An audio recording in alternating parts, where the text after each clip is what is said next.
partis républicains se sont donc joints hier aux voix démocrates et apparentées pour juger conforme à la Constitution le second procès de Donald Trump. Il y aura donc bien une suite à cette procédure. On devrait entrer d'ailleurs aujourd'hui dans le vif du sujet avec la suite des plaidoiries. Les avocats de l'ancien président américain seront peut-être un peu mieux préparés qu'hier. Embauchés il y a tout juste une semaine, la défense s'est montrée impréparée, maladroite, au point, raconte ce matin le New York Times, de provoquer la colère de l'ancien président devant son poste de télévision. Armel Charrier, bonjour.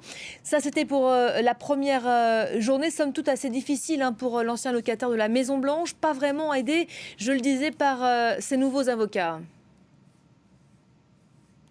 Oui, c'est un nouveau spectacle à laquelle ont eu droit les Américains. D'abord, vous l'avez rappelé, Donald Trump a de nouveaux avocats qui ont été choisis un peu au dernier moment. Beaucoup ont lâché finalement la barre et ont préféré ne pas aller défendre justement l'ancien président des États-Unis dans cet épisode supplémentaire. Alors c'est vrai que c'était compliqué, c'est vrai que la première partie, les avocats avaient pensé qu'il fallait jouer le fait que comme il n'était plus président des États-Unis, eh bien, on n'allait pas aller sur une procédure d'impeachment, parce que ça aurait été valable uniquement s'il occupait toujours ce poste-là. Ça a été rapidement balayé d'un revers de main.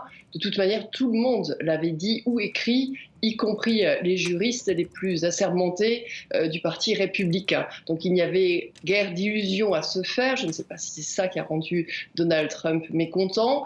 Quoi qu'il en soit, l'autre question, c'était évidemment la question de fond sur laquelle va être jugé l'ancien président, c'est-à-dire est-ce qu'il a effectivement harangué la foule de ses partisans, les poussant à aller dans le Capitole et à saccager une partie des objets de la salle.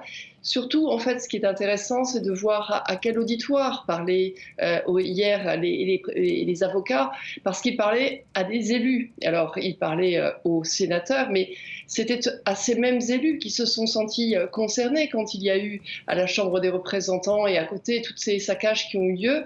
La question même de se dire si des militants poussés à bout, énervés, qui ne veulent plus à un moment donné respecter le droit, envahissent les locaux, si ils s'en prennent à ceux qui représentent la nation, eh ben, ça peut être vous et moi, ça peut être un démocrate, ça peut être un républicain, c'est-à-dire quiconque n'est pas Donald Trump.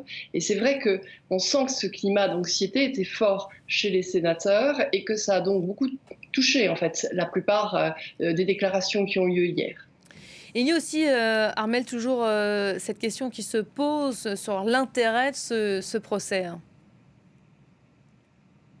Oui, parce que ce qui est acquis, quasiment, sauf si on avait vraiment une grande surprise, il peut toujours y avoir une surprise dans un procès, mais c'est que normalement, on ne va pas aller jusqu'au bout de cet impeachment parce que même si je vous disais que tous les sénateurs avaient été très attentifs, il n'y a que 6 républicains qui sont allés voter tout à l'heure et les autres sont toujours pour l'instant favorables à Donald Trump. Les accords politiques et les intérêts politiques prévalent. Mais il n'en reste pas moins que tout le monde a été très surpris et que l'Américain lambda, le lendemain de ce qui s'est passé, était totalement bouleversé.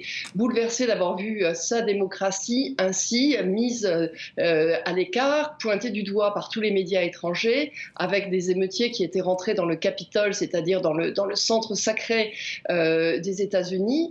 Et donc, les gens ont envie d'avoir des explications. Ils ont envie de se poser la question, est-ce que Donald Trump, effectivement, est allé trop loin ?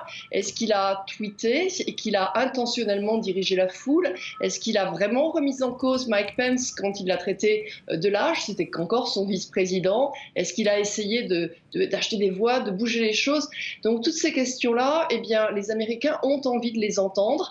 Alors si le procès dure une semaine, même s'il ne va pas jusqu'à la procédure d'impeachment, au moins on en parle, ça permet peut-être de crever l'abcès. Ça, c'est pour ceux qui ont été choqués, je vous le disais, une grande partie des Américains. N'oublions pas quand même qu'il y en a d'autres qui regardent juste leur écran de télévision en étant verts de rage parce que eux, ils sont pro-Trump, ils ont voté Trump et c'est cette Amérique divisée qui se dit que finalement, effectivement, on lui a bien volé sa victoire. Merci beaucoup, Armel.